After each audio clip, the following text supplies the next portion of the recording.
நான் நிற்பதற்கு காரணம் இருக்காங்க அம்மா அப்பா. என்னை இயக்கி கொண்டிருப்பது அவர்கள் வளர்த்த வளர்ப்பு. என்னிடம் ஒன்றுமில்லை. ஸோ அதை நான் தெளிவாக இருக்கேன்.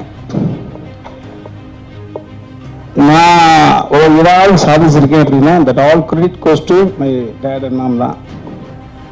இவன் ஏதாவது சாதித்தால் அது நான் சாதித்ததாக பொருள்.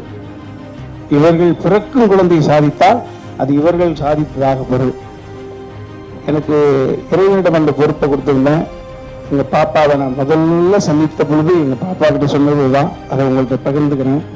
முதல்ல சந்தித்த பொழுது பாப்பா கிட்ட சொன்னது, ஒரு மனிதன் குழந்தையாக பிறக்கிற பொழுது அவனுடைய நிம்மதி என்பது அந்த தாய் தந்தைகிட்ட இருக்கு. அதற்கப்புறம் வீதியில் விளையாட போற பொழுது நம்ம யார் கூட விளையாடுறோமோ அவங்கள்ட்ட போகுது அந்த நிம்மதின்ற பால்.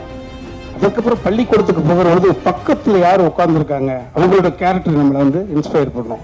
அந்த நிம்மதின்ற போல அவங்கள்ட்ட போகுது. பாடம் சொல்லிக் கொடுக்கும் வாத்தியார்ட்ட போகுது. கல்லூரிக்கு போற பொழுது அதேதாத்தோடு வருது. நண்பர்கள் யார், பக்கத்தில் இருப்பது யார், யாரிடம் இறைவன் கைகளுக்கு தூண்டுகிறான், யாரிடம் இறைவன் நம்மளை மாணவனாக சேர்க்கிறான்.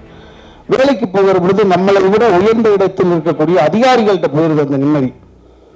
இப்படி ஒவ்வொரு நிம்மதியாக போகிற பொழுது அதற்கு அப்புறம் பர்சனல் வாழ்க்கை என்று வருகிற பொழுது நமது நிம்மதிங்கிற பால் நம்மளை கரம் பிடிக்க போகக்கூடிய வாழ்க்கையினுடைய துணை கிட்ட போயிருது, நம் மனைவி கிட்ட போயிருது.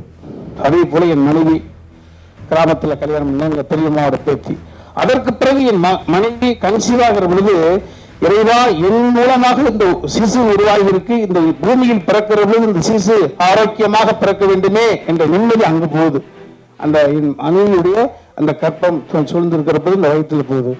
அதே போல நிம்மதிங்கிற பால் மறுபடியும் சொல்லண்டு இவன் வயிற்றுக்குள்ள இருக்கிற பொழுது இவன் ஒழுங்கா பிறக்க போச்சு. இப்படி தொடர்ச்சியாக போகிற பொழுது என் மகளுக்கு வரல் தேடுகிற பொழுது மருமகன் நல்லா இருக்கணுமே, அவனுக்கு எந்த விதமான அந்த மாதிரி அவன்கிட்ட போச்சு, மருமகன்கிட்ட போச்சு.